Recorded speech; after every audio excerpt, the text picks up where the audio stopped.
La contemplation du ciel, de l'observation à la rêverie, a de tout temps été associée à la science et à la spiritualité. L'astrophysique interroge l'univers, la théologie explore la relation entre l'être humain et le cosmos. Qu'est-ce que l'univers? D'où vient la vie? À quelle fin?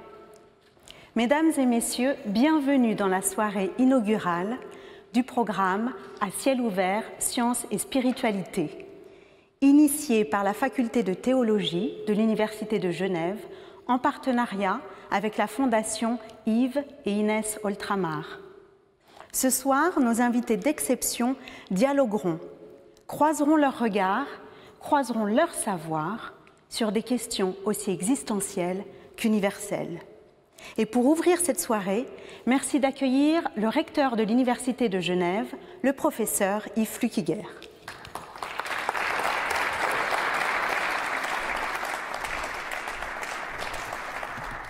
C'est un immense plaisir pour moi d'ouvrir cette soirée à ciel ouvert, spiritualité et science, qui nous donnera à voir les facettes d'un programme passionnant.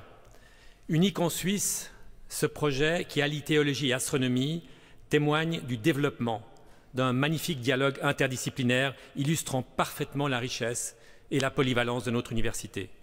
Le cosmos, le mouvement et l'origine des astres sont des thèmes qui furent un temps réservés à la religion. Ils sont devenus au fil des siècles des domaines de recherche scientifique qui ont pris progressivement leur autonomie.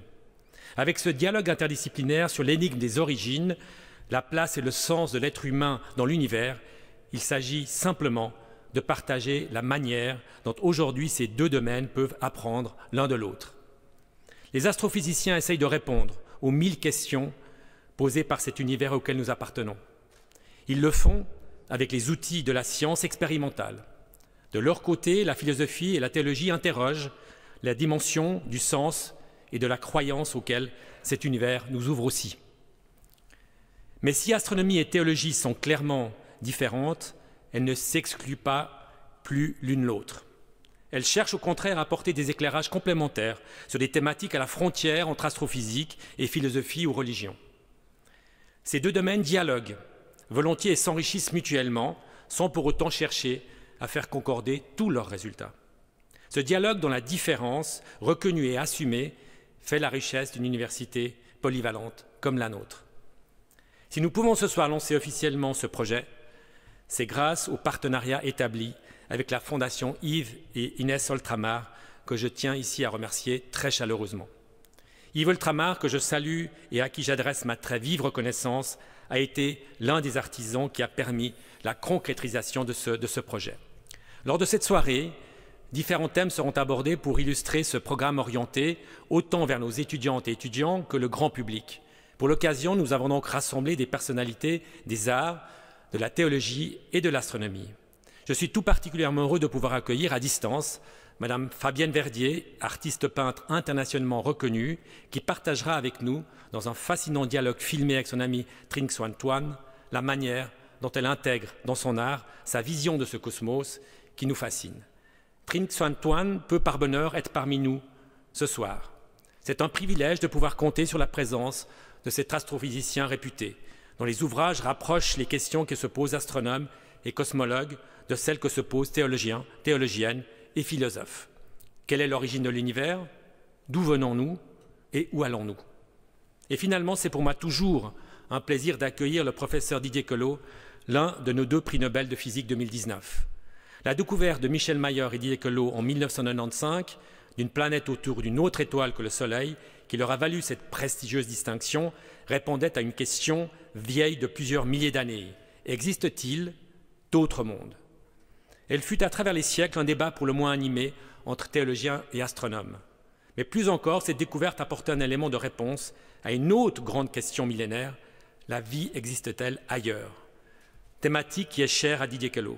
Il conduit d'ailleurs aujourd'hui, avec un groupe de professeurs de notre université, une réflexion pour créer un centre sur la vie dans l'univers. D'avance, je remercie tous les intervenantes et intervenants de cette soirée, que je vous souhaite excellente, et j'espère qu'elle vous donnera la saveur de ce programme à ciel ouvert qui ne fait que commencer et donc l'envie de le suivre. Vous êtes plus de 900 à être aujourd'hui connectés pour nous suivre. Sachez que vous trouverez toutes les informations sur le programme sur le site internet de l'Université de Genève. À toutes et à tous, une excellente soirée.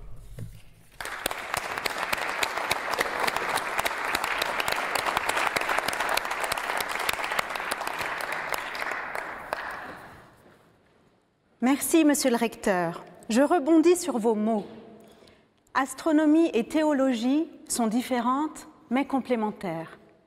Elles s'enrichissent mutuellement.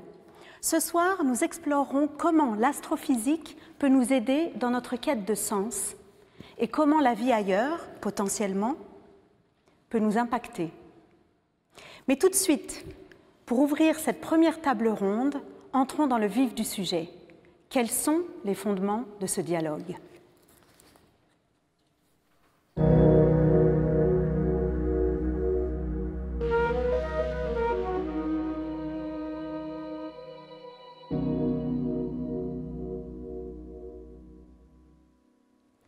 Son prénom vietnamien signifie harmonie. Est-ce un hasard? Lui ne le croit pas. Astrophysicien mondialement connu, du haut de ses 70 ans, il est tout jeune professeur émérite de l'Université de Virginie, aux États-Unis. Voilà plus de 40 ans qu'il scrute le ciel. Il a découvert une galaxie à 59 millions d'années-lumière de notre Voie lactée. C'est un écrivain infatigable qui déchiffre pour nous la partition de la mélodie secrète de l'univers et qui nous transmet sans relâche son émerveillement pour l'harmonie céleste. Il est bouddhiste et surtout, il pense que spiritualité et science peuvent être compagnes de route. Il est ici pour nous en parler. Merci d'accueillir le professeur Trinh Xuân Toan.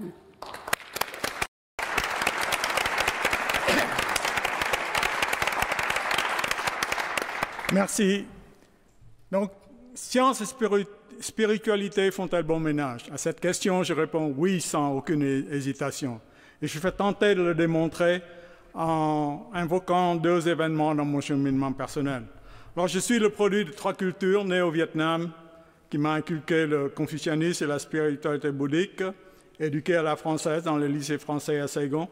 J'ai acquis toute ma science aux États-Unis et la pratique là-bas. Mais pris par la recherche et l'enseignement pendant longtemps, j'ai mis de côté les questions métaphysiques de mon adolescence, et cela jusqu'à ce que deux événements surviennent dans ma vie. Et le premier, la rédaction de mon premier livre de vulgarisation que Marie-Gabrielle vient de mentionner, La Mélodie secrète, en 1988, qui avait l'ambition de faire le point sur les théories de l'univers, en particulier celle du Big Bang.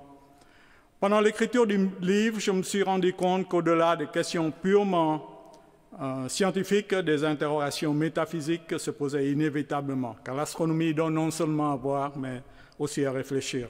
Les questions que se pose le cosmologue sont étonnamment proches de celles qui préoccupent le théologien. Ainsi, la cosmologie aborde aujourd'hui des sujets qui furent longtemps la propriété exclusive de la religion. Quelle est l'origine de l'univers? Y a-t-il un début du temps et de l'espace? Existe-t-il un principe créateur? Si oui, sous quelle forme se manifeste-t-il? L'univers aura-t-il une fin? Notre existence sur ce petit grain de sable dans ce vaste océan cosmique a-t-elle un sens?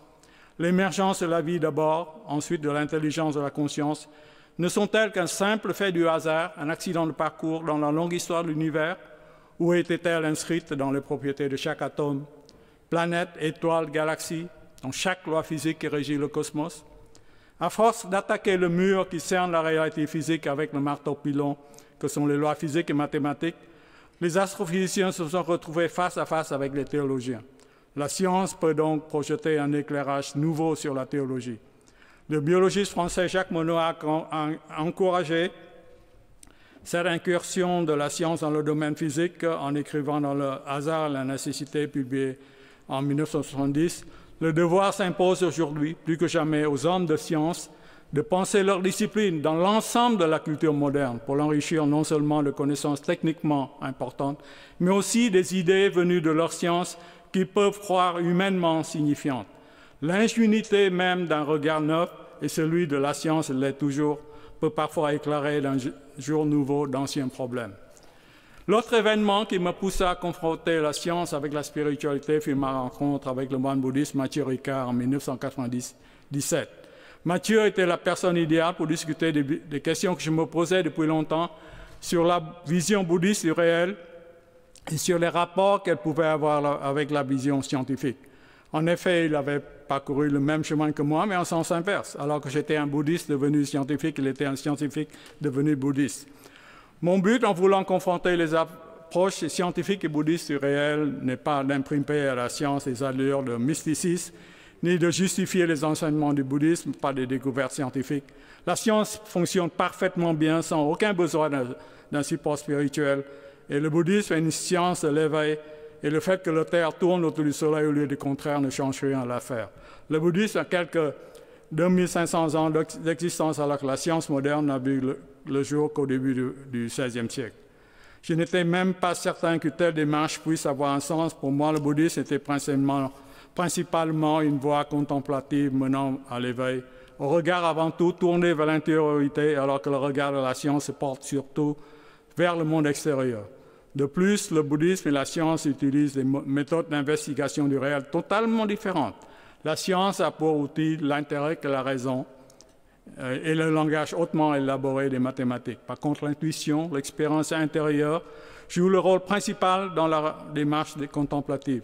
La science est réductionniste, elle décompose le réel en fragments, alors que le bouddhisme tente d'appréhender le réel de façon holistique.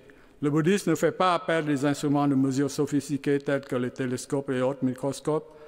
L'esprit méditatif est son outil principal. Ces énoncés sont de nature plus qualitative que quantitative. Le monde phénoménal n'est pas sa préoccupation première, alors que c'est fondamentalement celle de la science.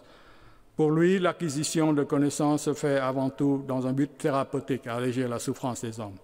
Il existe donc bon nombre de raisons qui peuvent laisser à penser que le bouddhisme n'a que peu à dire sur la nature du monde phénoménal. Pourtant, au terme de mon dialogue avec Mathieu Ricard, j'ai constaté avec admiration qu'en dépit de méthodes d'investigation du réel très différentes, il existe des convergences certaines. À bien y penser, ce n'est peut-être pas surprenant. La science et le bouddhisme représentent l'un comme l'autre une quête de la vérité dont les critères sont l'authenticité, la rigueur et la logique. Leur manière d'envisager le réel ne devrait pas déboucher sur une opposition irréductible, mais au contraire sur une harmonieuse complémentarité. Si deux systèmes de pensée valides prétendent décrire le même réel, ils doivent nécessairement se rencontrer quelque part. Ainsi, si les questions sont les mêmes pour la science et la théologie, les réponses semblent être aussi similaires. Je ne pourrais pas être plus d'accord avec Werner Heisenberg, l'un des pères de la mécanique quantique, la physique de l'infiniment petit, quand il écrit « Je considère que l'ambition de dépasser les contraires, incluant une synthèse qui embrasse la compréhension rationnelle, donc la science, et l'expérience mystique de l'unité, la spiritualité, et le mythos, la quête exprimée ou inexprimée de notre époque. » Pour terminer, je voudrais rendre hommage à la Fondation Yves et Inès Autrement pour avoir reconnu la complémentarité de la science et de la théologie. Je voudrais la remercier d'avoir travaillé passionnément avec les théologiens et les astronomes de l'Université de Genève pour mettre au point ce programme novateur qui, j'en suis persuadé, va perdurer et avoir un énorme impact dans la conscience du public. Merci. Merci beaucoup, Trinchen Swan. Venez par ici. Venez par ici. Merci beaucoup, Trinchen Swan. Venez nous rejoindre maintenant à la table. Nous avons 3 invités pour entamer le dialogue. Elisabeth Gangloff-Parmentier, vous êtes professeure en théologie pratique, vice-doyenne de la faculté de théologie de Genève et directrice de l'Institut lémanique de théologie pratique. Stéphane Udry, vous êtes astronome, co-directeur du pôle de recherche national Planets, qui étudie l'origine et l'évolution des planètes, notamment celles qui pourraient être habitables. Et Michel Grandjean, à ma droite, vous êtes professeur d'histoire du christianisme et membre fondateur de la Maison de l'Histoire. Merci d'être avec nous. J'entame tout de suite avec vous, Madame Gangloff-Parmentier, pour une clarification du vocabulaire. On parle de spiritualité, on parle de religion, est-ce que c'est la même chose? Et puis la théologie, qu'est-ce que c'est et à quoi ça sert? Mais on pourrait dire exactement ce que nous venons d'entendre du point de vue du scientifique, d'un être humain ordinaire. La toute première question qu'on peut se poser quand on prend conscience d'être humain, c'est pourquoi est-ce que j'existe? Qu'est-ce que je fais ici? Quel est le but de la vie? Quel est le sens que je vais lui donner? Et je dirais c'est là que commence la spiritualité, c'est la quête du mystère, de la vie et de ce qu'on est soi-même. Et ce qui est extraordinaire, c'est qu'avec notre esprit humain, nous sommes capables d'y réfléchir. Alors, qu'est-ce que c'est la religion? C'est, au fond, quand je prends conscience de cette extraordinaire réalité d'exister, je me dis à qui rendre gratitude, à qui redonner le don, est-ce qu'il y a un donateur, à qui dire merci? Et pour les religions, il y a une instance ou une transcendance ou une puissance ou une énergie ou un Dieu personnel, selon les religions, à qui rendre grâce. Et donc, voilà les différentes expressions religieuses. Quant à la théologie, c'est ce que nous faisons dans notre faculté. C'est une science humaine qui essaye d'analyser et d'explorer, à la manière des sciences humaines, cet univers particulier qu'est l'être humain, avec, pour nous, en théologie, cette hypothèse Dieu. Qu'est-ce que ça veut dire ? Croire en Dieu, il faut le penser, il faut éviter les obscurantismes, les superstitions, et néanmoins apprendre à penser avec cette particularité. Apprendre à penser, la spiritualité, une quête, une science, la théologie. Trinh Xuan Xuan, vous nous disiez que la science peut exister sans la spiritualité. Stéphane Udry, qu'en pensez-vous? Pensez-vous que les deux, Trinh Xuan Xuan nous disait que les deux utilisaient des outils d'investigation différents. Pensez-vous que les deux peuvent conjointement fonctionner? A priori, il n'y a pas de raison que les deux approches soient antagonistes. Nous sommes tous dans un même monde, un même univers, on est tous dans une même maison, on est peut-être dans des pièces différentes, on regarde par des fenêtres différentes, mais le monde extérieur est le même. Et donc le but, en quelque sorte, de tout cet exercice, c'est de voir s'il y a une compréhension supplémentaire qui pourrait ressortir du fait qu'on regarde par deux fenêtres au lieu d'une seule. En termes de manière de regarder, hein, on peut regarder avec des jumelles différentes, mettre des filtres différents, avoir des rideaux différents dans notre maison, mais aussi en termes des questions qui sont posées. Qu'est-ce qu'on regarde dans le paysage? De par notre spécialisation dans un domaine donné, on a des habitudes. Et le fait d'avoir un regard neuf, inspiré d'un domaine autre, peut nous aider à comprendre différemment le monde qu'on voit.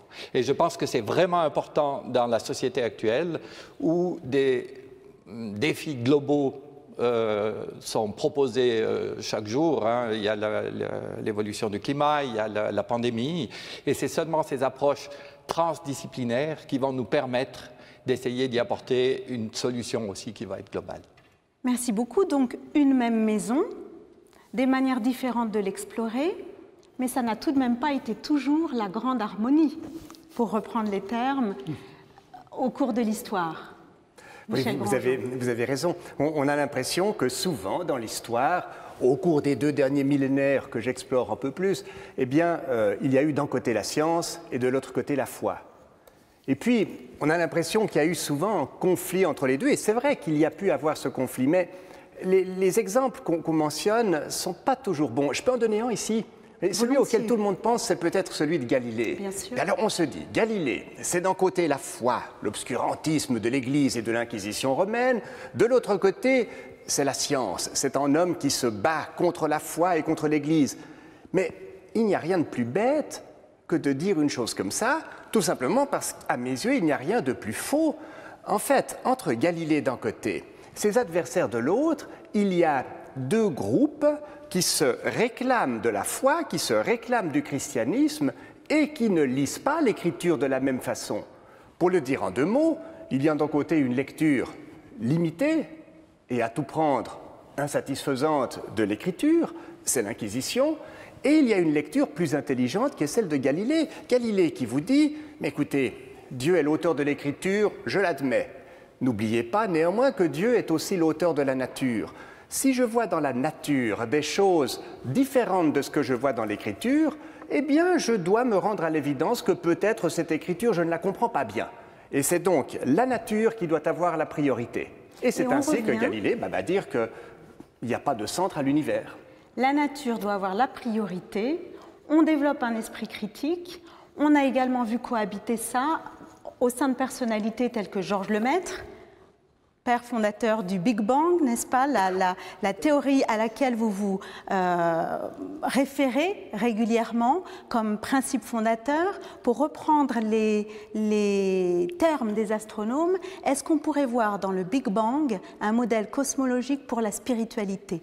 Très rapidement, nous arrivons au terme de notre table ronde, mais dites-nous, Trinchon. Le Big Bang donne un commencement à l'univers. Tout d'un coup, l'univers a une histoire. Il a un commencement, une évolution et puis une fin. Et donc le Big Bang pose la question de la création, peut-être d'un premier instant, et peut-être donc d'un principe créateur ou d'un Dieu. Donc, en fait, ça a été repris par le pape juste après que Lemaître ait publié sa théorie. Et Lemaître a tout de suite demandé une audience au pape pour dire il ne faut pas mélanger les deux, justement, que les choses... On ne peut pas utiliser la science pour démontrer l'existence de Dieu. Moi, je ne pense pas qu'on peut découvrir Dieu au bout d'une lorgnette, télescope ou par une équation mathématique. Mais on peut... Ce serait trop beau. Oui. non, ce serait trop bête. Mais vous avez parfaitement raison, il ne faut pas mélanger les choses, mais voilà. C'est déjà d'une certaine façon ce que disait, pardonnez-moi si c'est vieux, le très vieux Saint Augustin. C'est à peu près il y a 1500 ans. Quand il dit, il y a des gens qui se croient pleins de bonne volonté et puis qui font de la Bible un manuel de botanique ou de zoologie ou de cosmologie. Mais non, pas du tout. Ne vous mêlez pas de dire des choses que vous ne comprenez pas. Et la Bible n'est pas un livre de science. Non. Donc ce principe-là que Lemaître évoquait devant le pape, eh bien peut-être qu'on aurait pu le trouver il y a déjà plus d'un millénaire. Des choses que vous ne comprenez pas, Elisabeth Parmentier-Gangloff, est-ce que la notion d'énigme, de mystère, peut être également un pont, une passerelle entre astronomie et théologie? Oui, parce que justement, nous l'utilisons beaucoup en théologie et en même temps, il est utilisé également dans l'astrophysique, me semble-t-il. Non, il n'est pas utilisé. Stéphane Udry, proche de vous, secoue la tête. Mais il y a bien des mystères dans l'univers. Oui, on a le même mot, mais je pense qu'on ne lui donne pas le même sens. Exactement. Parce que tout le but de la science, c'est justement de résoudre ces mystères. Donc on ne peut pas poser au début que le mystère restera un mystère, sinon ça coupe tout l'élan de l'enthousiasme scientifique. Donc les scientifiques sont convaincus qu'il est possible de comprendre. C'est un mystère tant qu'on ne comprend pas. Mais il y aura un chemin, j'en suis convaincu. Alors que les théologiens posent comme acquis que ce mystère va rester impénétrable. Et c'est vraiment une des différences entre les deux. Êtes-vous d'accord? Oui, dans la mesure où la transcendance de Dieu et l'orientation vers Dieu reste une quête. Et donc à partir du moment où en théologie on a résolu la quête, on se borne à quelque chose qui est enfermant. On entre dans des cases et dans des cadres contraignants. Et au fond, quel est le mystère de Dieu? Pour moi, en tant que théologienne, c'est aussi le mystère de l'être humain. Qu'est-ce qui fait que l'être humain soit capable d'altruisme? Pour prendre cet exemple, je peux dire l'être humain doit se reproduire, donc il y a des notions de sélection naturelle, il y a des choses peut-être obligées. Mais pourquoi est-ce qu'on serait altruiste? Est-ce que c'est nécessaire pour se reproduire, pour vivre, pour gérer une création? Il me semble que non. Donc rien que ça, c'est un mystère. Et c'est ce genre de mystère que nous explorons en lien avec cette quête de Dieu. Donc Dieu et l'être humain, c'est une même quête. Notre univers en théologie, c'est l'univers qui tourne autour de l'être humain comme cosmos. Ce que l'on entend là, c'est une soif de connaissance, de part et d'autre. Une connaissance à agrandir, à compléter, à élargir, pour être peut-être dans une démarche plus humaniste. Et puis, oui, dans le but... Oui, vous avez parfaitement raison, une quête de connaissances. Puis alors là, Stéphane, je ne suis pas absolument d'accord avec vous parce que j'imagine que, bien sûr, il y a des interrogations. Et la science répondra à ces interrogations. Mais personne parmi les scientifiques, peut-être même pas un prix Nobel, je ne sais pas, il nous le dira, pourrait dire il y aura un jour où l'humanité ne se posera plus de questions scientifiques. Enfin, de ce point de vue-là, il y aura toujours d'autres questions qui viendront après et qui sont maintenant en embuscade derrière celles auxquelles on répond aujourd'hui. J'en ai une en embuscade pour notre deuxième table ronde. le sens de l'existence humaine dans l'univers. Ce sera le sujet de la suite de notre conversation. Merci d'être avec nous.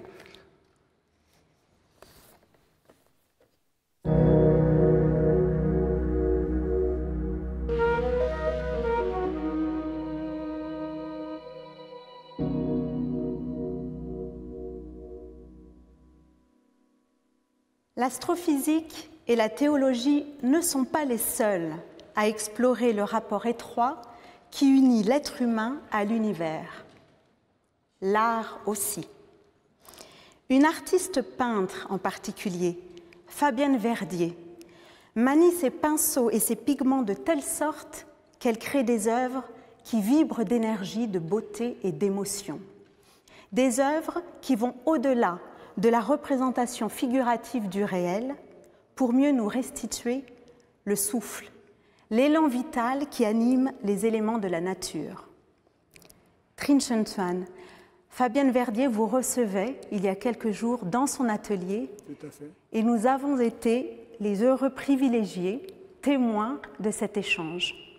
Mesdames et messieurs, dans un reportage exclusif ce soir, nous partageons ce moment d'amitié et ce moment d'échange avec vous.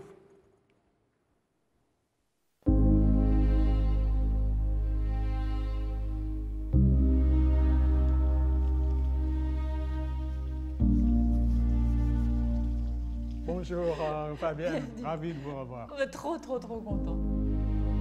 Un chef-d'œuvre du Moyen-Âge, du retable d'Issenheim de Grunewald.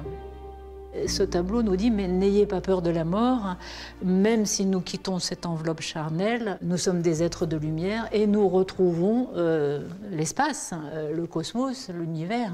Et je me suis beaucoup interrogée sur cette grande cercle, cette grande aberration de lumière. Je sais qu'en optique, on dit que c'est une image qu'on ne voit pas dans la réalité. Je me suis dit, mais ce serait beau de pouvoir rendre hommage à tous ces morts de Covid, parce que j'ai pensé que la mort de l'homme pouvait ressembler à la mort d'une étoile. Une supernova, quand elle explose, elle réinjecte du gaz enrichi d'éléments lourds dans le milieu interstellaire. Et ce gaz va s'effondrer de nouveau sous sa gravité pour donner naissance à une nouvelle génération d'étoiles. Donc la mort engendre la vie engendre la mort. En fait, c'est toujours des cycles et c'est perpétuel dans le cosmos.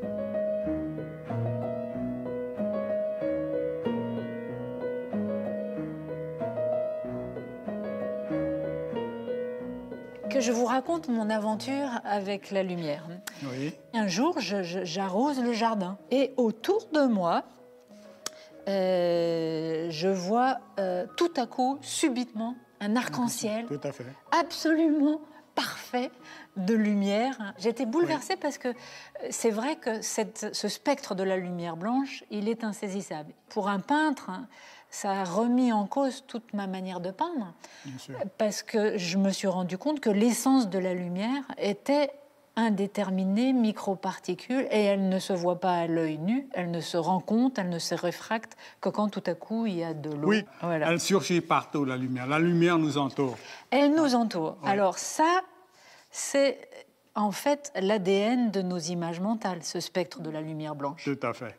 Là, c'est un spectre d'une étoile à travers un prisme. Oui. Ouais. Juste en mesurant le changement de couleur d'une raie d'absorption ou d'émission, on peut déduire le mouvement de l'étoile. Alors vous êtes dans l'espace, moi je suis une petite terrienne, et je vois que ma manière de regarder le monde en tant que peintre passe par ce code cosmique. Tout à fait. Passe par ce spectre de la lumière blanche. Oui. Et en tant que peintre, nous avons inventé des couleurs, mais en fait, la couleur n'existe pas en soi. Mais je voulais essayer de sortir du pigment de la peinture qui est couvrante pour retrouver la transparence fugace, éphémère, pour ce sujet des auras de lumière. Hein. Vous savez, quand je vois toutes ces images dans vos ouvrages qui parlent de hasard, de principe d'incertitude, le flou quantique, que la lumière est à la fois onde et particule, j'ai voulu créer des trames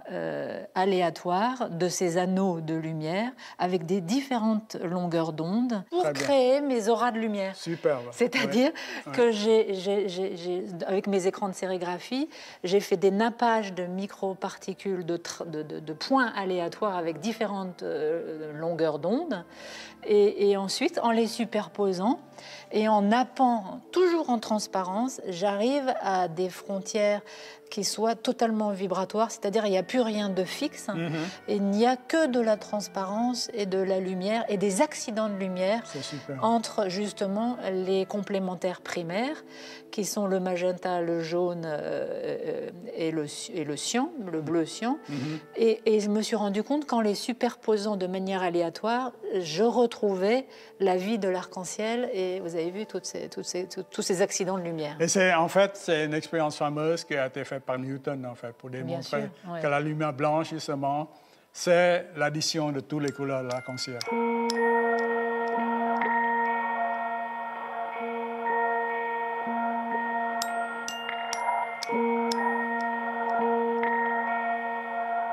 C'est intéressant de parler peut-être un peu de ce pinceau que j'ai totalement transformé. J'ai trouvé une grande harmonie avec les formes du monde, puisqu'elles naissent de la même manière, sous les lois de la gravité. C'est la conquête de la gravité et la conquête d'une nouvelle dimension de l'espace. Et vous utilisez toute l'impulsion de votre corps, de votre senti, plutôt que juste votre cerveau et puis la main. Un nouveau chemin pour la peinture. Avec votre pinceau, maintenant, vous utilisez pleinement la gravité. Et ça vous donne une dimension extra dans l'espace. C'est vrai. Parce que c'est la dimension haut en bas. Ces pinceaux sont faits de crins de chevaux. Et de crins de chevaux, parce que c'est le crin qui est très, très long déjà, et très nerveux. Donc ça donne au trait de peinture une vigueur extraordinaire. C'est vraiment le bout de la queue du cheval qui peint l'énergie du trait de peinture. Et ce bout de la queue du cheval est très important pour les fractales. Si on avait coupé le pinceau, on n'aurait pas la même énergie qui s'inscrirait dans la matière.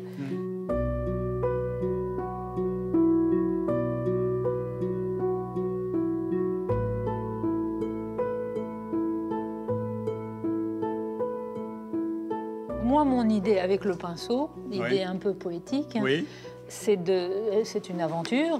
Bien sûr, non, mais c'est ça le rôle de l'artiste. C'est l'aventure du peintre, que de s'égarer sans fin dans ses errances et de suggérer une espèce de danse cosmique, céleste, astrale, du départ de notre énergie, de notre souffle vital, quand il quitte le corps matériel, et pour peut-être retrouver une libre communication entre l'être et le monde.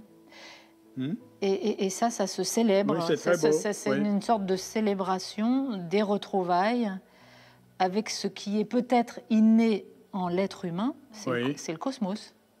Tout à fait. Donc, il renaît quelque part dans le cosmos. C'est tout à fait en accord avec les cycles de vie, de mort et de vie des astres dans le cosmos.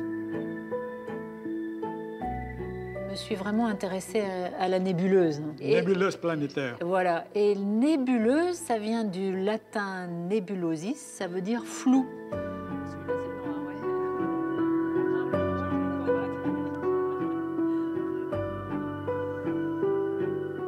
La couleur est le lieu où notre cerveau et l'univers se rencontrent. C'est Cézanne qui a dit ça. Qu'il ait pu comprendre tout seul, sans amis scientifiques comme nous sommes tous les deux, tout seul, que la couleur est le lieu où notre cerveau et l'univers se rencontrent, chapeau.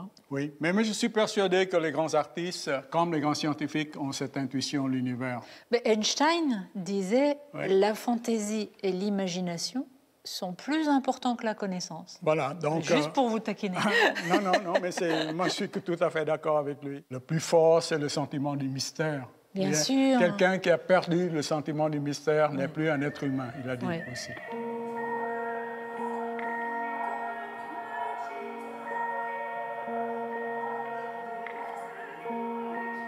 Pour vous montrer un peu l'évolution de l'étape d'après, de ces auras de lumière. Ces mouvements rotatifs. Oui, la rotation joue un rôle important dans les corps astronomiques. Tout bouge, tout change, tout est impermanent, rien n'est statique. Et donc, pour moi, tous ces tableaux évoquent beaucoup un sens de mouvement cosmique. Ces mouvements de nuages de gaz qui tournoient, qui s'envolent. Voilà, c'est ça. C'est toujours des mouvements à la fois d'expansion, des mouvements de rotation, tournoyants aussi. Tout ça, ça se combine pour former cette extraordinaire structure. Oui, c'est très bouleversant. Hein. Nous sommes partie intégrante de tout. C'est pourquoi il faut absolument que les jeunes aient ce message, parce que, bon, la Terre est nous aussi. La Terre et l'univers est nous. On dit toujours l'homme et l'univers. Mais comme l'homme est un fragment d'univers, c'est l'homme est, EST, l'univers. Et c'est ce que nous enseigne Rumi. Tout l'univers est contenu dans un seul être humain, toi. Et c'est vrai que dès qu'on fouille un peu dans la matière, on retrouve l'univers, donc l'univers est partout.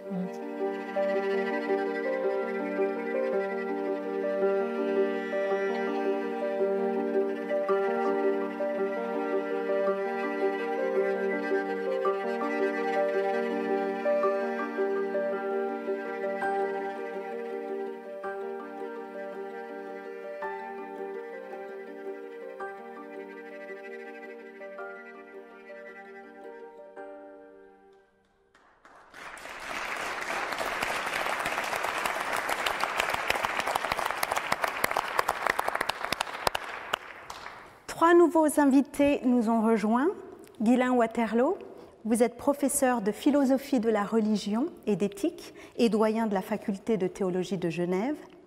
Christophe Chalamet, vous êtes professeur en théologie systématique et vice-doyen de la faculté de théologie, ainsi que spécialiste de l'œuvre de Karl Barth, ce pasteur réformé bâlois qui, vous me disiez, avait au-dessus de son bureau le fameux retable d'Isenheim.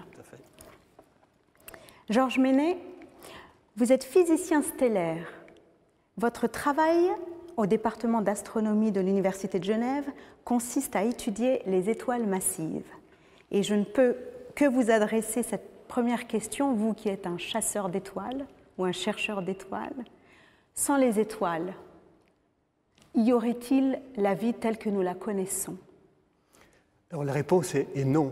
Il n'y aurait pas la vie telle que nous la connaissons. Il y a un célèbre astrophysicien américain, Carl Sagan, qui avait dit « Si vous voulez faire une tarte aux pommes à partir de rien, il faut d'abord créer un univers. » En fait, tout ce qui existe dans notre univers est issu des processus qui se sont déroulés durant les 13,8 milliards d'années qui nous séparent du Big Bang. Et bien sûr, la vie et l'être humain sont issus aussi de ces processus-là. Et dans toute cette, je dirais, cette succession de maillons, les étoiles ont un rôle particulier. Ce sont un tout petit peu les alambics du cosmos, ou on pourrait dire presque les pierres philosophales du cosmos. C'est là où les éléments se transforment, ou à partir d'éléments légers, on forme des éléments plus complexes. Et typiquement, par exemple, le fer qui est dans l'hémoglobine de votre sang, l'oxygène que nous respirons, ont été une fois au cœur des étoiles et ont été dispersés lors de l'explosion de ces étoiles dans le milieu interstellaire.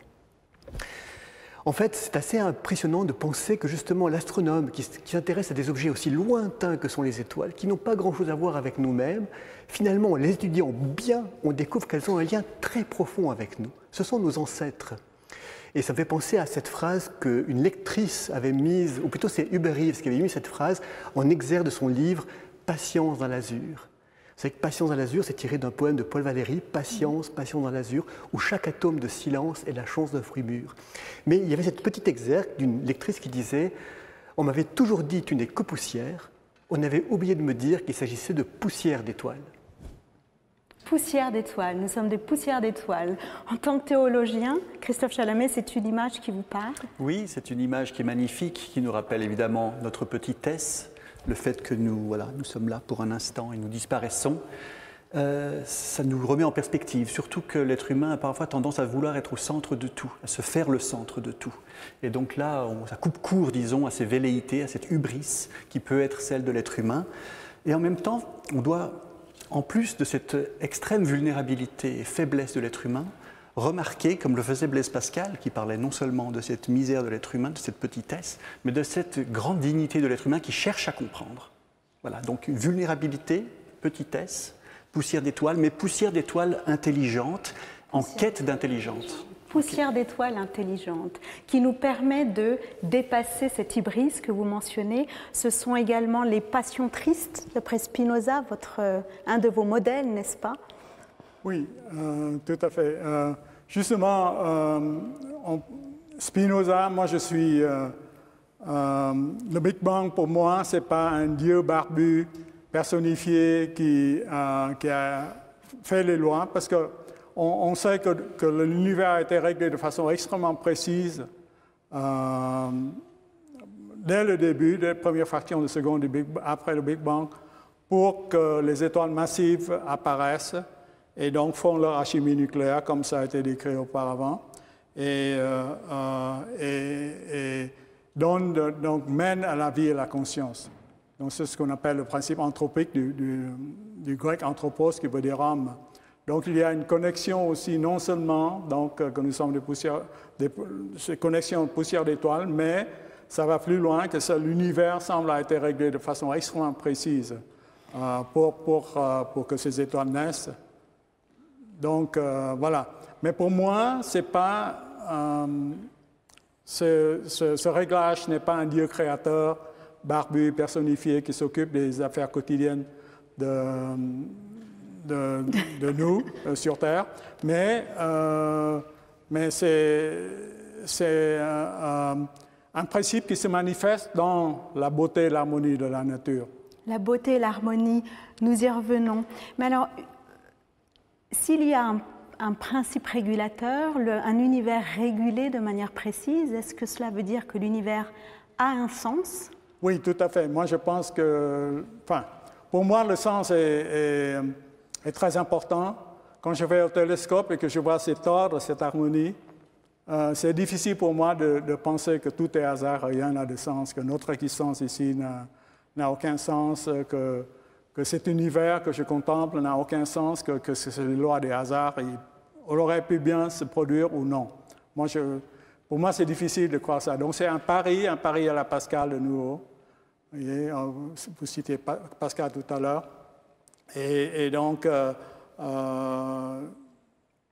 je parie sur ce principe créateur que je répète, ce n'est pas personnifié. Je suis bouddhiste. Bouddha n'est pas Dieu. Il est un être éveillé, mais il n'est pas Dieu. Et donc, ce principe se manifeste dans les lois même physiques de la nature. Dans tout. Dans les lois physiques de la nature, comme ce que cherche à révéler à travers sa peinture Fabienne Verdier, je me tourne vers vous, Guylain Waterloo, parce que vous êtes un spécialiste de Bergson. Et donc, Bergson, l'élan vital, la beauté de l'univers, cet ordre. Est-ce qu'il y a dans la démarche artistique de Fabienne Verdier quelque chose de cet ordre-là qui se joue? Tout à fait. Je lui ai dit plusieurs fois, il y a quelque chose de très bergsonien dans sa démarche, c'est-à-dire la volonté de retrouver le souhait, la quête de retrouver le mouvement, le devenir du réel. Et vous savez, on l'a vu dans sa démarche artistique même dès le départ. Elle a quitté l'Europe pour aller vers la Chine, rencontrer les taoïstes, les artistes taoïstes et apprendre, comme on l'a vu, l'art de la calligraphie. Et de façon à se décentrer de nous-mêmes, être plus près des choses. Nous sommes, on le disait tout à l'heure, assez focalisés, centrés, obsédés par nous-mêmes. Nous cherchons partout un miroir de nous-mêmes. Elle a voulu décentrer en se disant que l'être humain a peut-être pour vocation aussi de s'ouvrir au-delà de ce qui est lui. Et en ce sens, Fabienne Verdier est une médiatrice en ce qui concerne le rapport de l'être humain au cosmos.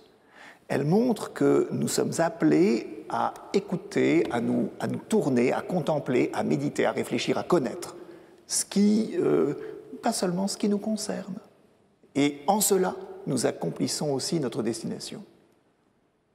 Nous ouvrir. Georges Ménet, la beauté de cet univers, nous ouvrir, l'astronomie, comment ceci se manifeste-t-il dans votre travail de chasseur d'étoiles?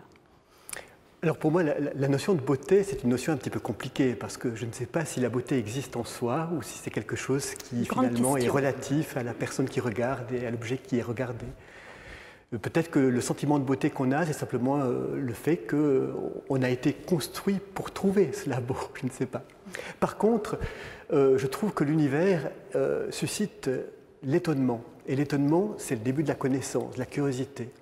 Et c'est vrai qu'un des grands étonnements qu'on peut avoir quand on étudie l'univers, c'est de savoir pourquoi les lois de la physique ont finalement donné naissance, ont inventé un être humain capable d'avoir une capacité de comprendre les lois qui gouvernent l'univers, de comprendre son histoire. Et ça, c'est peut-être une des questions qu'on peut se poser. La poussière intelligente de Christophe Chalamet. Tout à fait. Et puis, je trouve que c'est un merveilleux terrain de jeu pour la recherche. Et vous savez, dans la science, il y a cette sorte de beauté de l'inachevé, c'est une quête inachevée. Et il y a une très belle phrase de Jean Rostand qui disait que le mot chercheur était un superbe mot, beaucoup préférable à celui de savant, parce qu'il dit le manque plus que l'avoir, le désir plus que la possession, l'appétit plus que la satiété. C'est le sentiment de mystère dont parle Einstein aussi, je pense. C'est ça qui nous... Essayer de comprendre le mystère. Alors voilà, mais c'est un mystère que l'on désire comprendre. C'est-à-dire que c'est vrai qu'il n'a pas cette vertu d'être quelque chose d'inatteignable, mais le scientifique est mis en mouvement pour savoir qu'est-ce qu'il y a derrière ce mystère. Est-ce qu'on peut avancer? On est toujours tendu entre énigme et mystère. C'est-à-dire que d'un côté, on sent, on comprend, on voit que nous sommes capables de déchiffrer beaucoup de choses. Et ce qui est extraordinaire, c'est que plus on déchiffre, plus on s'aperçoit que des questions inattendues, de nouvelles énigmes se posent. Alors, l'énigme, c'est ce qu'on pourra un jour déchiffrer. On doit toujours avoir cette idée quand on fait de la science. Et puis, en même temps, le mystère, c'est le fait que toujours des questions se posent et que peut-être, ultimement, nous ne pourrons pas y répondre à toutes. Non. Mais est-ce que ça ne nous laisse pas un sentiment d'être écrasé? Cette immensité, aussi belle soit-elle, magnifique, nous rend tout à fait petits. Oui et non. C'est-à-dire que c'est vrai qu'il y avait cette phrase de Pascal qui disait « L'univers me comprend comme un poids. Je suis minuscule. Mais en même temps, par mon intelligence, ou en tout cas même très faible, je peux comprendre l'univers. » C'est-à-dire qu'il jouait sur ce mot « comprendre ». On peut on peut l'avoir dans sa tête, l'univers. Donc d'une certaine manière, ma capacité d'être conscient. Voilà, exactement. Mon identité d'être conscient. Mais plus que cela, on peut dévoiler son histoire. Et on peut se poser la question, mais pourquoi l'univers a donné naissance à cet être étonnant qui a une propre réflexion sur l'univers lui-même? Georges évoquait Pascal, on pourrait penser à Emmanuel Kant et au sentiment du sublime. Le sentiment du sublime, devant, alors chez Kant, d'immenses montagnes, des océans, mais aussi le ciel, pourrait nous écraser et nous donner le sentiment qu'on n'est rien. Mais en même temps, il nous élève. C'est-à-dire qu'il nous fait comprendre que nous sommes les êtres, les seuls sur cette planète, à être capables de nous tourner vers ce qui nous dépasse, et de l'interroger, et de chercher à le connaître, à l'investiguer. Le sublime, très rapidement, Trinh Xuan Tuan, le vide. Vous inspirez Fabienne Verdier, mais je crois savoir qu'elle vous inspire en retour également. Oui. Vous avez beaucoup échangé sur le vide, ce qui vous a amené à écrire ce livre, La plénitude du vide. Oui, parce que le vide est plein. Vous savez même... le vide est plein. Oui. Expliquez-nous ça. Le vide n'est pas néant comme on pense. Par exemple, dans la théorie du Big Bang, l'univers est parti d'un vide primordial, mais ce vide n'est pas néant. Il est rempli d'énergie. Cette énergie va être convertie en matière et la matière... va être structurée en des milliards de galaxies, chacune contenant des centaines de milliards de soleils. Et donc, mais ce qui est important aussi, c'est ce que vous venez de dire, c'est qu'il y a aussi une vie, une conscience, quelqu'un capable de comprendre cet univers. Parce que pour moi, un univers vide de vie et de conscience n'aura aucun sens. Pourquoi créer cette organisation, cet ordre, cette beauté, sans que personne ne l'apprécie? Donc notre état d'être conscient crée le sens de l'univers, c'est ce que vous nous dites? Oui, je pense que notre présence donne un sens à l'univers. Alors, E.T. fera l'affaire aussi, mais jusqu'à nouvel ordre, nous sommes la seule forme de vie et de conscience que nous connaissons. Donc, nous portons la responsabilité universelle justement de comprendre l'univers, de chanter sa beauté et son harmonie, pour moi. Chanter sa beauté et son harmonie. Quelqu'un d'autre la chante, quelqu'un qui est écrivain, poète, magnifique, quelqu'un qui, lorsqu'on parle de Fabienne Verdier, doit être également à l'agenda, c'est François Cheng. Écoutez ce qu'il disait sur le plateau de la Grande Librairie, il y a à peu près un an, chez François Bunel. La beauté est un signe par lequel la création nous signifie que la vie a du sens. Avec la présence de la beauté, tout d'un coup, on a compris que l'univers vivant n'est pas une énorme entité neutre et indifférenciée, mais qu'il est mu par une intentionnalité.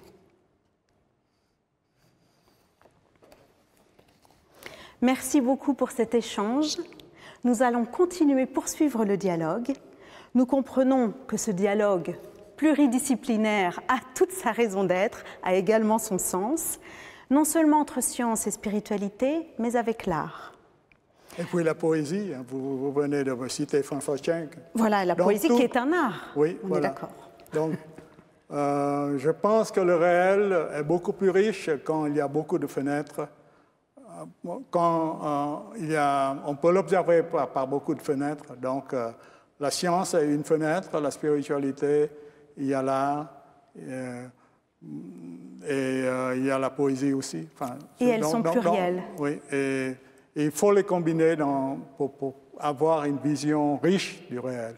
Elles s'enrichissent mutuellement. Pour revenir à ce que le recteur Yves Flukiger nous disait au début de cette soirée.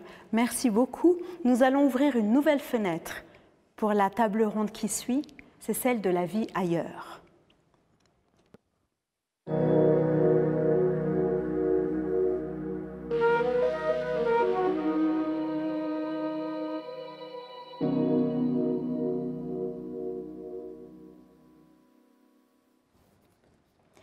Il a 28 ans.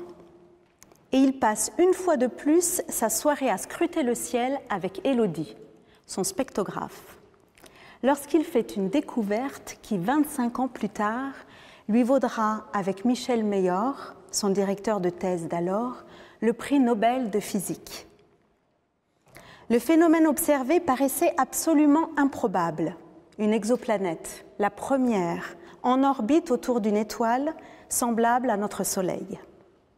Une découverte fort inattendue et difficilement recevable à une époque où, on l'a oublié, mais la recherche sur les exoplanètes était loin d'être populaire. Il est astrophysicien, genevois, et il partage l'enthousiasme chaleureux et insatiable des plus grands explorateurs. Mesdames et messieurs, merci d'accueillir le professeur Didier Queloz.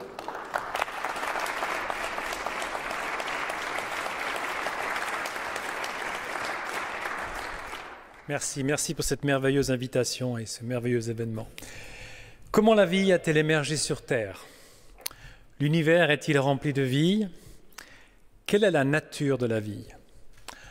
La quête de réponse à ces questions profondes de signification a pesé sur les développements culturels et spirituels de l'humanité. Jusqu'à peu, du point de vue académique, elles étaient au mieux considérées comme spéculatives et d'un seul intérêt spirituel. Les quelques scientifiques qui s'y aventuraient prenaient souvent le risque d'être marqués du sceau de l'infamie par leurs pairs. Mais au cours des dernières décennies, la situation a complètement changé. C'est désormais une entreprise urgente et enthousiasmante qui galvanise les disciplines des sciences physiques et de la vie et suscite un grand engouement et un intérêt de la part du public. Paradoxalement, notre société possède une connaissance remarquable des fonctions de la vie, qui nous permettent de profiter d'une agriculture capable de tous nous nourrir et d'une médecine qui a étendu l'espérance et la qualité de la vie de notre espèce de façon spectaculaire. Or, la compréhension détaillée des réseaux chimiques complexes à l'origine du développement de la vie sur Terre et plus généralement dans l'univers, n'en est qu'à ses balbutiements. On découvre à peine de nouvelles voies chimiques qui permettraient de générer les briques constitutives de la vie sur Terre. Notre compréhension du passage de la chimie à la biochimie a tout récemment connu des progrès notables en proposant pour la première fois des processus permettant la fabrication des éléments constitutifs tels que acides nucléiques, les peptides, les lipides, tous des composants universels du monde vivant que nous partageons. La spectaculaire exploration de notre planète Mars en cours est, je pense, sur le point de transformer radicalement notre compréhension des environnements planétaires. En étudiant Mars, on découvre en fait un dossier géologique qui n'existe nulle part ailleurs dans le système solaire. Il nous permet par exemple d'accéder à des environnements potentiellement similaires à ceux dans lesquels la vie sont apparus sur Terre il y a plus de 3 milliards d'années. L'atterrissage du rover Perseverance, en plus d'être une prouesse aéronautique, nous abreuve d'images à couper le souffle. De fait, cet exploit a déclenché l'une des plus grandes entreprises scientifiques internationales de notre époque. Je pense qu'elle marquera notre génération comme la conquête de la Lune l'a fait pour la génération de mes parents.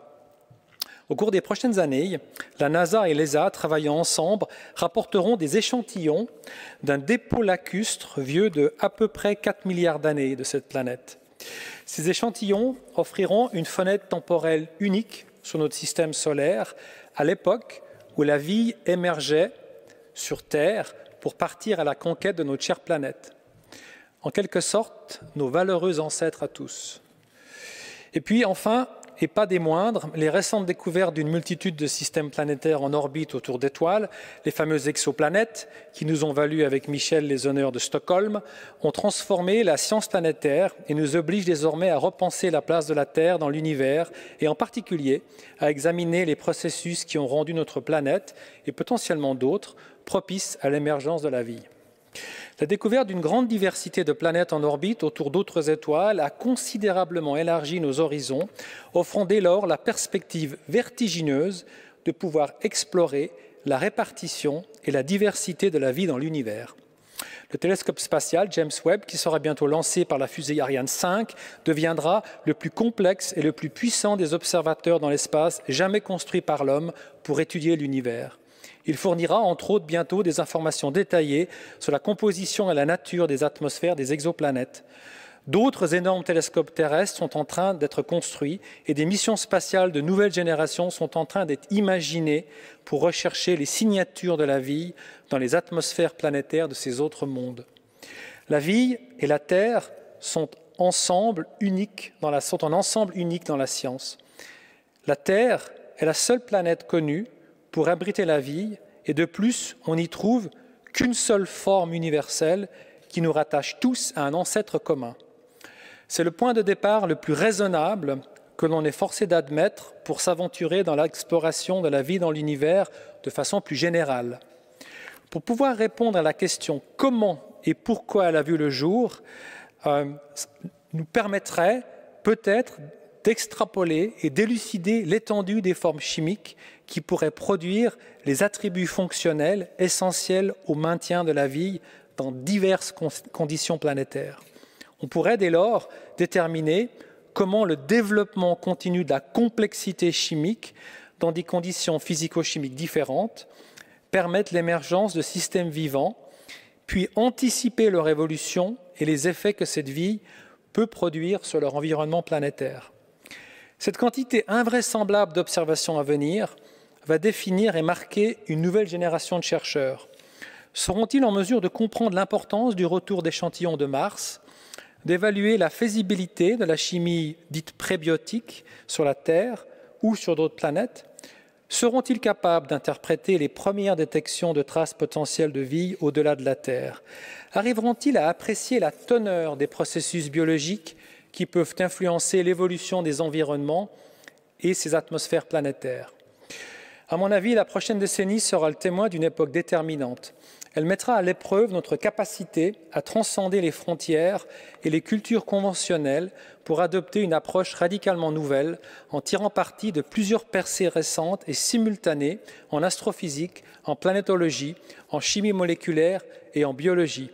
afin de relever l'un des plus grands défis interdisciplinaires de notre époque, en appliquant également des philosophes et des universitaires travaillant dans des domaines des arts et des sciences humaines.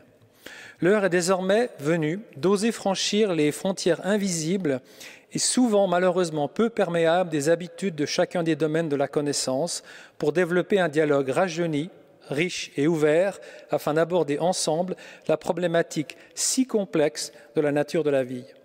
La diversité des points de vue constitue une ressource importante et riche pour la recherche universitaire. Elle reflète également des désaccords importants entre les diverses traditions intellectuelles et même au sein de celles-ci. Les questions seront rendues encore plus complexes par le défi de travailler à partir d'un seul exemple de vie qui nous est familier sur Terre pour réfléchir à la diversité de ce qui pourrait exister dans le cosmos. Nous nous devons d'élargir délibérément notre champ d'action en plaçant les scientifiques aux côtés des philosophes, des spécialistes de diverses traditions spirituelles, de la littérature et d'autres domaines culturels qui ont exploré de façon symbolique et émotionnelle notre rapport à la nature de la vie. De mon point de vue, ces conversations philosophiques éclairées par le résultat des expériences à venir permettront également d'enrichir la science elle-même en reconnaissant la valeur de diverses traditions de pensée et les types de questions posées en provenance de différents domaines afin de catalyser, peut-être, de nouvelles idées et de nouvelles approches à des questions qui semblaient auparavant insolubles. Je vous remercie.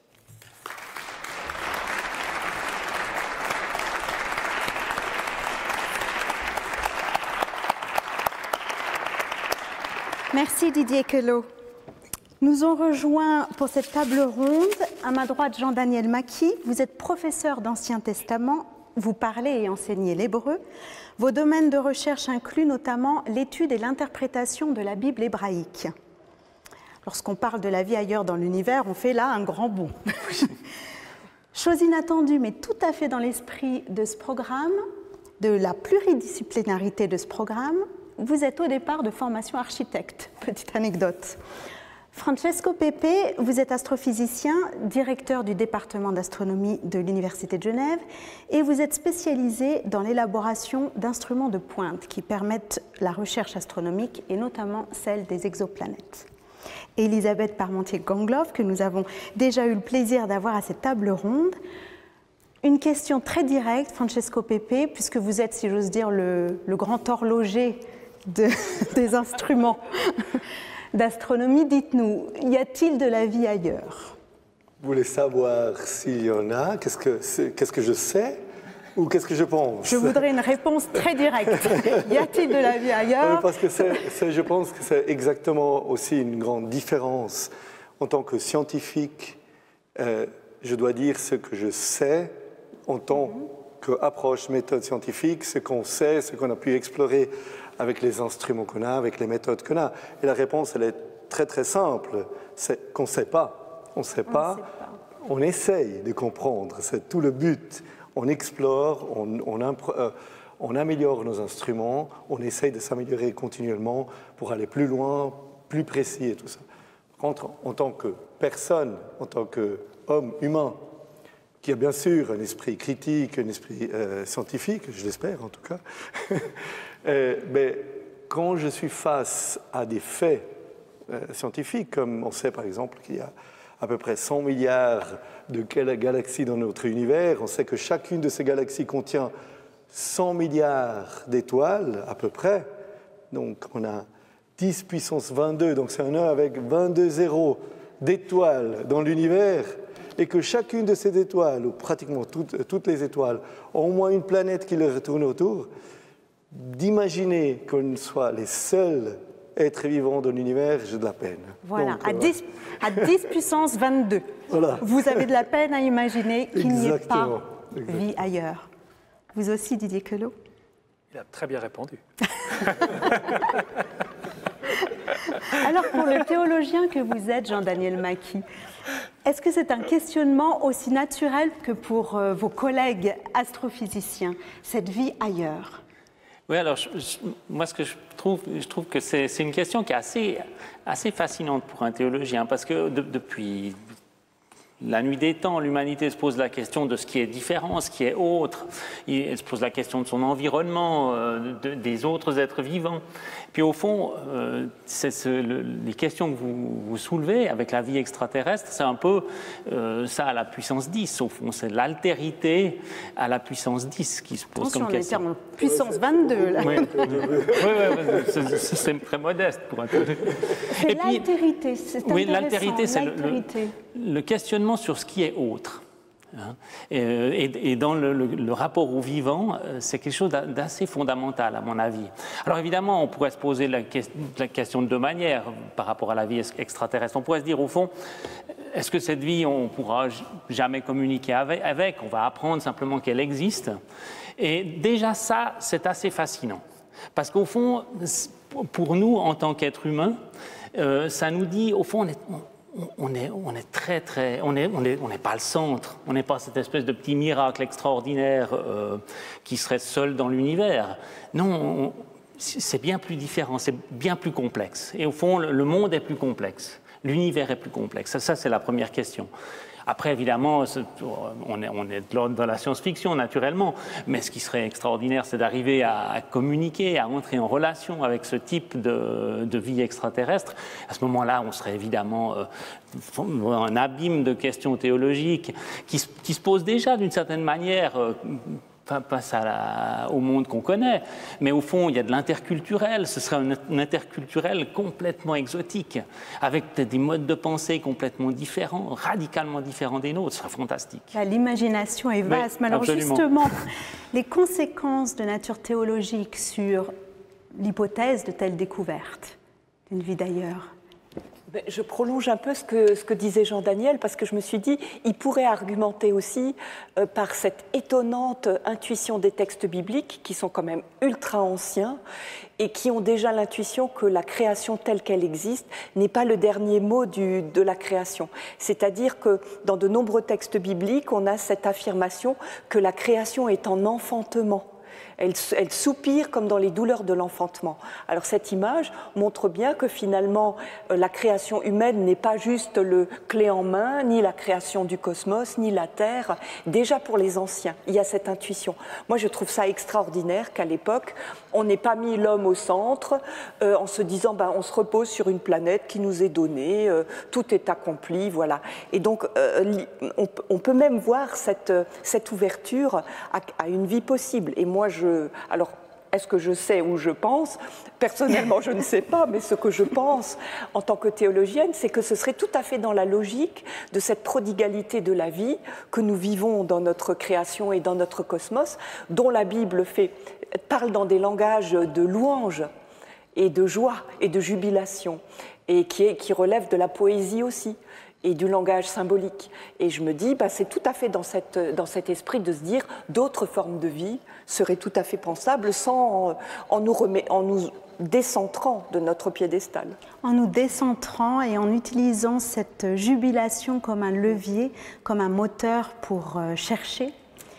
La recherche, Didier Queloz, on ne sait pas, mais on imagine, on a une intuition, on formule des hypothèses et on tâche de les vérifier. Est-ce que c'est ça aussi la recherche, une intuition au départ et une vérification de cette intuition? L'élément intuitif, il est de ce que moi j'appelle dans un élément émotionnel, c'est-à-dire que quelque part on a tous nos émotions, on a tous nos idées, on a tous notre fond culturel et il y a toujours cet élément émotionnel. Je dis toujours, il n'y a pas beaucoup de différence entre un artiste et un scientifique, simplement il y a peut-être juste les mathématiques entre les deux qui les diffèrent. Mais en gros, il y a la même moteur. Quelque part, cette sorte de curiosité déraisonnée, elle est probablement du même élan qu'un artiste qui a besoin absolument d'exprimer des émotions sur le papier, sur la musique. Donc je pense qu'il y a beaucoup de similarités. L'intuition, pour moi, c'est un mélange de cet élément-là et puis de la capacité à faire de la synthèse, c'est-à-dire que de voir à travers une situation très floue une sorte de on va dire, de structure qui pourrait amener à une nouvelle connaissance. Donc c'est vraiment ces deux éléments-là. Alors c'est clair que des fois, il faut savoir se laisser aller, il y a une certaine ouverture d'esprit à avoir et qui permettent de mettre des éléments qui, a priori, n'auraient rien à faire ensemble. Et ces deux-là fait ce qu'on appelle l'intuition. Vous savez, en général, beaucoup de scientifiques qui l'ont dit, en général, c'est peu d'intuition et beaucoup de travail, et encore beaucoup plus de chance. Et beaucoup de patience. Pas forcément, ça peut tomber assez vite. C'est juste. Sans y être préparé. Alors, d'ailleurs, comment vit-on ça ? Comment gérons comment on gère la recherche, comment on gère un résultat dans toute expérience scientifique est jubilatoire. Quand vous développez un nouvel instrument et puis que vous savez que vous allez accéder à quelque chose que personne d'autre n'a vu, c'est une expérience que tous les scientifiques vivent à des degrés divers, même peut-être plusieurs fois dans leur carrière. C'est juste proprement jubilatoire. C'est émotionnel. Jubilation, jubilatoire, théologienne, astrophysicien, mesdames et messieurs. Il faut soulever. Pas, franchement dit, en tant que théologienne, à ce que j'entende autant de scientifiques me parler d'émotions et de... Alors moi, je suis très content que ce point-là soit posé sur la table parce qu'il y a une perception, une conception du scientifique sous la forme d'un robot. Alors je ne dis pas que les scientifiques sont des gens forcément qui sont très expansifs, qui ont une capacité à déclamer des vers ou à être sur scène. Peut-être certains l'ont, mais sûrement pas, ce n'est pas une généralité. En tout cas, ce n'est pas là-dessus que le critère se fait. Par contre, ça n'empêche pas l'émotionnel. Donc il y a toujours une sorte de découplage. Alors soit on est un scientifique et on est froid et on n'a pas d'émotion, soit alors on est un artiste émotionnel. Non, ce n'est pas du tout le cas. Je pense qu'on a tous le même bagage d'émotion et de spiritualité comme acquis, et après on le développe d'une certaine manière. Mais le fait qu'on développe de la science, c'est qu'on développe une construction de connaissances. Mais le moteur à la base derrière tout ça, c'est un moteur émotionnel, comme d'ailleurs l'essentiel de nos décisions dans notre vie. On a tous un bagage de spiritualité, c'est-à-dire que tout être humain a une spiritualité. Alors, bon, évidemment, là, c'est un sujet sur lequel on peut débattre, mais moi, à mon sens, la spiritualité est un acquis. D'ailleurs, on pourrait mentionner ici qu'il manque un grand partenaire, c'est ce qu'on appelle la neuropsychologie, ou la connaissance qui a été faite dans le fonctionnement du cerveau. On a un cerveau qui est quand même assez extraordinaire. On a une capacité à se projeter dans le futur, on a beaucoup de capacités qui fait de nous des gens dangereux quelque part, mais aussi exceptionnels. Donc pour moi, la spiritualité, on est avec. On a tous une spiritualité à la naissance, on a tous une capacité au magique. Regardons les enfants qui jouent, ils sont capables d'inventer des mondes incroyables. Après, cette spiritualité, on peut la contraindre, on peut la développer, on peut l'étendre, mais elle est acquise, on l'a tous à la base. Et je dis toujours, par contre, la connaissance, il faut la construire, parce que ça, on ne l'a pas comme acquis. On l'a tous. La spiritualité, on l'a tous à la base, et la connaissance, il faut la construire. Exactement. Ce sera le mot de la fin de cette table ronde. Merci beaucoup à tous les quatre. Le champ des possibles, on le voit, est vaste, celui des réponses aussi, et les questions restent nombreuses et ouvertes. Mais après tout, l'existence humaine n'est-elle pas un voyage ? Or, comme le dit l'adage, n'est-ce pas, c'est le chemin qui compte, plus que la destination. À notre question d'ouverture, qu'est-ce que l'univers ? J'aimerais citer Hubert Reeves pour continuer à ébaucher une réponse, un autre grand astrophysicien et vulgarisateur de science, qui répond en ces termes. L'univers est une machine à faire de la conscience. Merci beaucoup à chacune et chacun qui a contribué à cette soirée. Merci à nos invités qui ont dialogué à ciel ouvert ce soir. Et avant de se séparer en musique avec Till Lingenberg aux cloches tubulaires, j'ai le plaisir de passer la parole à Stéphane Berthet, vice-recteur de l'Université de Genève et astrophysicien, et à Guylain Waterloo, doyen de la faculté de théologie, pour conclure cet événement.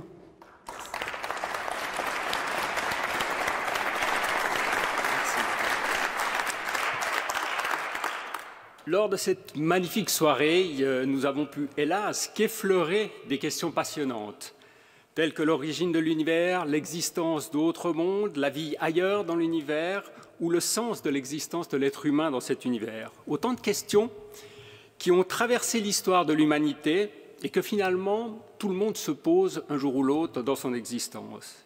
Mais heureusement, ce programme à ciel ouvert ne fait que commencer. Et cette soirée augure d'autres belles discussions à venir, d'autres regards croisés interdisciplinaires pour aborder de nouvelles questions et ces thèmes tout aussi passionnants. À ciel ouvert fait également partie de ces projets que nous voulons partager avec le public afin de développer des espaces d'échange et de dialogue que l'on espère bientôt en présentiel, entre le monde de la recherche et la société, afin que celle-ci reste ouverte aux nouvelles connaissances, aux nouvelles idées. Ces ponts vers la cité que nous entretenons depuis de nombreuses années sont extrêmement importants pour l'Université de Genève parce qu'elles donnent aussi une belle visibilité à l'excellence et à la richesse de cette université. Et pour le mot de la fin, je cède maintenant la parole à Guylain Waterloo, doyen de la faculté de théologie.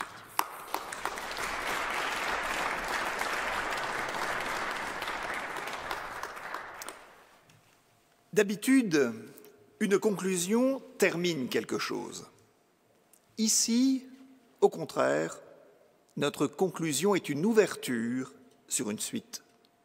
Car cette magnifique soirée n'était qu'un apéritif. Demain, c'est-à-dire dès le mois prochain, des conférences publiques, moitié présence, moitié sur la toile, seront proposées avec l'astrophysicien Trinh Xuan Tuan, que vous avez pu entendre ce soir, et qui nous parlera de l'origine de l'univers et du Big Bang, du rapport de l'être humain au ciel, et aussi du rapport entre science et bouddhisme. Ce seront des moments passionnants. Ensuite, dès l'automne prochain, il y aura des enseignements avec des scientifiques astronomes, philosophes, historiens, théologiens à l'Université de Genève qui seront proposés aux étudiants et aux étudiantes, mais ouverts aussi aux auditrices et aux auditeurs libres. Puis d'autres conférences avec d'autres scientifiques de dimension internationale, entre autres Didier Queloz par exemple, qui ont le souci de faire partager le savoir au public de la cité. C'est le début d'un chemin passionnant que nous pouvons parcourir ensemble et la faculté de théologie sera très heureuse de vous retrouver dans ces locaux en ces différentes occasions. Encore une fois, merci.